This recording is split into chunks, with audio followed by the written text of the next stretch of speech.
മത്തായി, ഇന്ന് suicide prevention awareness day ആണല്ലോ, September 10. ഇന്ന് സെപ്റ്റംബർ 10 ആണല്ലേ?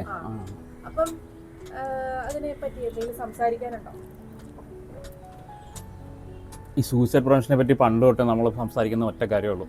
കാരണം എന്താ പറയുക, കാരണം ഈ തവണത്തെ തീം തന്നെയെന്ന് വെച്ച് കഴിഞ്ഞാൽ 2025 world suicide prevention awareness day theme എന്താണെന്ന് വെച്ച് കഴിഞ്ഞാൽ working together to prevent suicide എന്നാണ്. ഇപ്പോൾ നമ്മൾ പറയുമ്പോൾ എളുപ്പമാണ്, പക്ഷേ working together to prevent suicide എന്ന് പറയുന്നതാണ് എനിക്ക് തോന്നുന്നത് അതിൻ്റെ കീ ഫാക്ടർ. കാരണം കുക്കു നമ്മളൊക്കെ പഠിച്ചത് മെഡിക്കൽ കോളേജിലാണല്ലോ.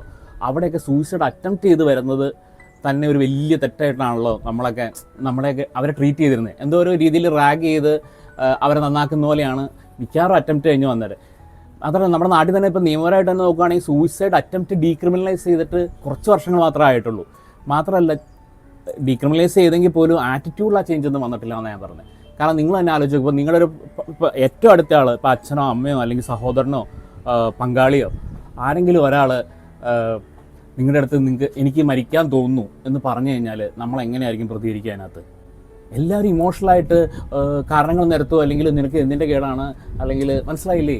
ബിക്കോസ് നമുക്ക് വേദന കൊണ്ടാണ് നമ്മളങ്ങനെ സംസാരിക്കുന്നത്. പക്ഷേ അപ്പുറത്തിരിക്കുന്ന ആൾ പൊട്ടനല്ല, അയാൾക്ക് ലോജിക്കലി എല്ലാ കാര്യങ്ങളും അറിയാം. സോ സൂയിസൈഡിനെ കുറിച്ച് സംസാരിക്കുക എന്നുള്ളത് തന്നെ വളരെ നോർമലായിട്ടുള്ളൊരു സംഭവമായിട്ട് വരുത്തണം. കാരണം ഒരാൾ അതിനെക്കുറിച്ച് സംസാരിക്കുമ്പോൾ തന്നെ അയാളെ തിരിച്ച് ചാടിക്കയറി കടിക്കുന്ന ഒരു രീതിയിലാണ് ഇവിടുത്തെ എല്ലാവരും അറ്റംപ്റ്റ് ചെയ്യുന്നത്. അത് ഞാൻ എല്ലായിടത്തും ശ്രദ്ധിച്ചിട്ടുണ്ട്. കാരണം ഇപ്പോൾ സുഹൃത്തുക്കളുടെ ഇടയിലാണെങ്കിലും പലരും അത് ഭയങ്കര ഹാർഷായിട്ടൊക്കെ സംസാരിക്കും. കാരണം ഇപ്പോൾ നിനക്കിപ്പോൾ എന്തിൻ്റെ കുറവുണ്ടായിട്ടാണെന്നൊക്കെ ചോദിക്കുമ്പോൾ ഇപ്പോൾ എൻ്റെ ലൈഫിൽ നേരിട്ട പ്രശ്നങ്ങൾ നീ നേരിട്ടിട്ടില്ലല്ലോ, എന്നിട്ട് നിനക്ക് എന്തുകൊണ്ട് ഇങ്ങനെ തോന്നുന്നു, അങ്ങനെ ഒരു കാരണം വെച്ച് കോറിലേറ്റ് ചെയ്തിട്ടല്ല. ഇപ്പോൾ മനുഷ്യനുള്ള കാലം തൊട്ട് സൂയിസൈഡ് ഉണ്ടെങ്കിൽ ഇത് നമ്മുടെ ഒരു ബയോളജിക്കൽ വയറിങ്ങിൽ നമ്മുടെ എവല്യൂഷനിൽ ഡെവലപ്പ് ചെയ്ത എന്തോ ഒരു സംഭവമാണ്. ബിക്കോസ് ഒരു പെയിൻ അല്ലെങ്കിൽ ഹോപ്പ്ലെസ്നെസ് അങ്ങനെ ഒരു പോയിന്റിൽ വന്ന് ഹിറ്റ് ചെയ്യുമ്പോൾ ബ്രെയിൻ സജസ്റ്റ് ചെയ്യുന്ന ഒരു സാധനമാണ് സെൽഫ് ടെർമിനേറ്റ് ചെയ്യുക അല്ലെങ്കിൽ സൂയിസൈഡ് ചെയ്യുക എന്നുള്ളത്. സംതിങ് അതിൻ്റെ ന്യൂറോബയോളജിയൊക്കെ സ്റ്റിൽ റിസർച്ചിൽ നടക്കുകയാണ്. പക്ഷെ ഞാൻ പറയുന്നത് വെച്ചാൽ നമ്മുടെ ആറ്റിറ്റ്യൂഡ് ഇതിനെക്കുറിച്ച് ഒരാളെ സംസാരിക്കാനുള്ള സ്പേസ് ഉണ്ടാക്കണം. കാരണം ഓൾറെഡി ഹോപ്പ്ലെസ് ആൻഡ് ഇപ്പോൾ സൊസൈറ്റിയിൽ ഒറ്റപ്പെട്ട ഒരാൾ അല്ലെങ്കിൽ വിഡ്രോ ചെയ്ത ഒരാൾ സൂയിസൈഡിനെ പറ്റി പറയുമ്പോൾ നമ്മൾ തിരിച്ചയാളെ സൂയിസൈഡ് ഷെയിം ചെയ്യുമ്പോൾ സംഭവിക്കുന്നത് എന്താണെന്ന് വെച്ച് കഴിഞ്ഞാൽ കൂടുതൽ അയാൾ ഔട്ട്സൈഡർ ആവുകയല്ലേ ചെയ്യുക, കൂടുതൽ അയാൾ ഷെയിംഡ് ആവുകയല്ലേ ചെയ്യുക. അപ്പോൾ കൂടുതൽ നമ്മൾ സൂയിസൈഡിലേക്ക് പുഷ് ചെയ്യുന്ന രീതിയിലാണ് ഇവിടുത്തെ എല്ലാ അപ്രോച്ചുകളും. അപ്പോൾ ഈ ഒറ്റ കാര്യം മാറ്റിയാൽ തന്നെ ഒത്തിരി ചേഞ്ചസ് വരും. കാരണം ഇപ്പോൾ നമ്മൾ 3 ആർട്സ് ഓഫ് സൂയിസൈഡ് എന്ന് പറയും. അതിനകത്ത് ഒന്ന് റെക്കഗ്നൈസ്, റെസ്പോണ്ട് ആൻഡ് റെഫർ എന്നുള്ളതാണ്. ഇത്രയും ഓർത്താൽ മതി. കാരണം നമ്മളിപ്പോൾ ഒരു സുഹൃത്തിനെ കാണുകയാണ്, അപ്പോൾ അയാൾ സംസാരം കുറഞ്ഞു അല്ലെങ്കിൽ വിഡ്രോ ചെയ്യുന്നു അല്ലെങ്കിൽ കൂടുതലായിട്ട് ലഹരി ഉപയോഗിക്കുന്നു. ഇപ്പോൾ ഉടൻ തന്നെ അയാളെ ഞാൻ പറഞ്ഞില്ലേ ബ്ലെയിം ചെയ്യുക അല്ലെങ്കിൽ അയാളെ വിമർശിച്ച് നന്നാക്കുക അല്ലെങ്കിൽ അടിച്ച് നന്നാക്കുക എന്നുള്ള പോലെയല്ല. അയാൾ ഇപ്പോൾ സൂയിസൈഡിലൂടെ കടന്ന് തോട്ട്സ് അയാളുടെ മനസ്സിൽ വരുന്നുണ്ടോ എന്നുള്ളത് നമ്മൾ ചോദിച്ചാൽ മാത്രമേ ചിലപ്പോൾ അറിയാൻ പറ്റുള്ളൂ. ഉദാഹരണത്തിന് ഇപ്പോൾ നമ്മൾ കോളേജിൽ വെച്ച് നമ്മുടെ അടുത്ത് ചോദിക്കുന്ന ഒരു ചോദ്യമുണ്ട്. ഇപ്പോൾ നമുക്ക് അങ്ങനെ ഡൗട്ട് തോന്നുകയാണ്, നമ്മുടെ സുഹൃത്ത് അല്ലെങ്കിൽ അദ്ദേഹം വളരെ ഡെസ്പായിട്ടുള്ള കാര്യങ്ങൾ പറയുന്നു, ജീവിതത്തെക്കുറിച്ച് പ്രതീക്ഷയില്ലാതെ പറയുന്നു.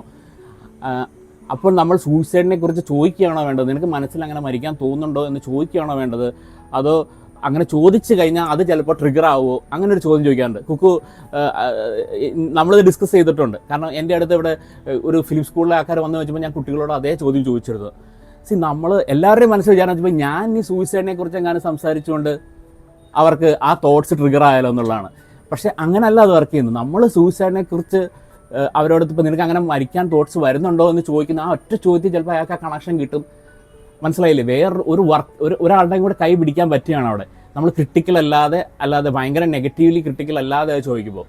സോ നമ്മൾ റെക്കഗ്നൈസ് ചെയ്യുക എന്നുള്ളത് ഭയങ്കര ഇമ്പോർട്ടൻ്റ് ആണ്, റെസ്പോണ്ട് ചെയ്യുക എന്നുള്ളത് ഭയങ്കര ഇമ്പോർട്ടൻ്റ് ആണ്. പിന്നെ കൈ തന്നെ വെച്ചുകൊണ്ടിരിക്കാതിരിക്കുക, എപ്പോഴും ഒരു പ്രൊഫഷണലിന് റെഫർ ചെയ്യുക. അതിപ്പോൾ ഏത് ലെവലിലാണെങ്കിലും സിവിയറിറ്റി ലെവൽ അനുസരിച്ച് പ്രൊഫഷണൽ ഇത് ചെയ്യുക. കാരണം നമുക്ക് ഒരിക്കലും ഒരാളുടെ സൂയിസൈഡ് എന്ന് പറയുന്നത് ഇസ് ഡെത്ത് മാൻ. നമ്മൾ എങ്ങനെ മരിച്ചാലും മരണം തന്നെയല്ലേ, ഒരു ലോസ് അല്ലേ ഒരു ഫാമിലിക്ക്. ആൻഡ് അതൊരു എമർജൻസി ആണെന്നുള്ളത് മാത്രമല്ല, മിക്കവാറും കേസുകളിൽ അത് റിവേഴ്സ് ചെയ്യാൻ പറ്റുന്ന ഒരു ഇതും കൂടിയാണ്. സോ എല്ലാവരോടും ഞാൻ പറയുന്നത്, നിങ്ങൾ സൂയിസൈഡ് ചേഞ്ച് ചെയ്യുന്നത് നിർത്തുക. ആൾക്കാരെ അതിനെക്കുറിച്ച് സംസാരിക്കാനുള്ള സ്പേസ് ഒരുക്കുക. അല്ലെങ്കിൽ അവരോട് അങ്ങോട്ടേക്ക് ചോദിക്കുക, നിനക്ക് ഇപ്പോഴും തോട്ട്സ് വരുന്നുണ്ടോ, ഇപ്പോൾ ഒരു വട്ടം പറഞ്ഞ ആളാണെങ്കിൽ ബെറ്റർ ആകുമ്പോൾ നിനക്ക് ഇപ്പോഴും തോട്ട്സ് വരുന്നുണ്ടോ എന്ന് ആക്റ്റീവ്ലി ചോദിക്കുക. അതുകൊണ്ട് നല്ലത് മാത്രമേ ഉണ്ടാവുള്ളൂ. ഒത്തിരി പേര് സമൂഹത്തിൽ കാണാതെ ഒറ്റപ്പെട്ട് അറ്റംപ്റ്റിലേക്ക് പോകുന്നുണ്ട്. അവർ അതിന് മുമ്പ് പലവട്ടം പറഞ്ഞിട്ടും ഇവർ വെറുതെ അറ്റൻഷൻ സീക്കിംഗ് ആണ്, ക്രൈ ഫോർ ഹെൽപ്പാണ് എന്നെല്ലാം പറഞ്ഞ് അവരെ സൈഡാക്കി അറ്റം വന്ന് സൂയിസൈഡ് ചെയ്യേണ്ടി വന്ന ഒത്തിരി ആൾക്കാരുണ്ട്. സോ അങ്ങനെ ഒരു സാഹചര്യം ഇനി ഈ നാട്ടിൽ വരാതിരിക്കട്ടെ.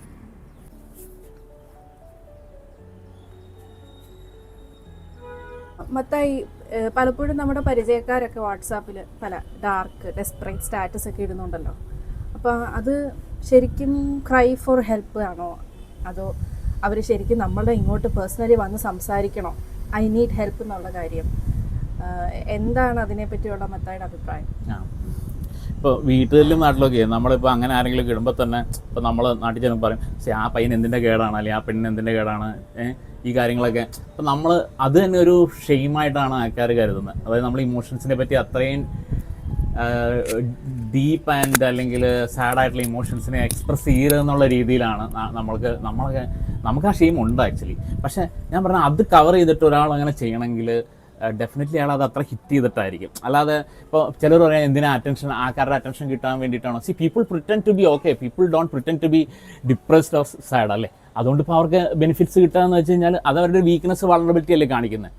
ആൻഡ് അങ്ങനെ ഒരു എക്സ്ട്രീംലി റെയർ ചാൻസ് ഉണ്ടെങ്കിൽ തന്നെ അവരൊരു ക്രൈ ഫോർ ഹെൽപ്പ് പോലെയാണ്, extreme form of cry for help. Even അതിൻ്റെ ഒരു അറ്റംപ്റ്റ് തന്നെ മനുഷ്യർ സൂസൈഡ് ചെയ്യണമെന്ന് പറയുന്നത് അവർക്ക് മരിക്കാൻ തോന്നിയിട്ടായിരിക്കില്ല, ചിലപ്പോൾ അവർക്ക് ആഗ്രഹിക്കുന്ന രീതിയിൽ ജീവിക്കാൻ പറ്റാത്തതുകൊണ്ടായിരിക്കുന്നത്.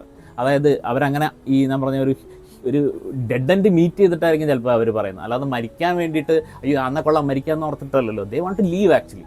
അപ്പോൾ അങ്ങനെ ഒരു എക്സ്ട്രീം ക്രൈ ഫോർ ഹെൽപ്പ് നമ്മൾ കാണുമ്പോൾ അതിനെ ജഡ്ജ് ചെയ്യാതെ അല്ലെങ്കിൽ ന്യൂട്രലായിട്ട് ഒരു കോൺവെർസേഷൻ അല്ലെങ്കിൽ അവർക്കൊരു ചാനൽ ഓപ്പൺ ആക്കി കൊടുക്കുന്നതാണ് എപ്പോഴും നല്ലത്.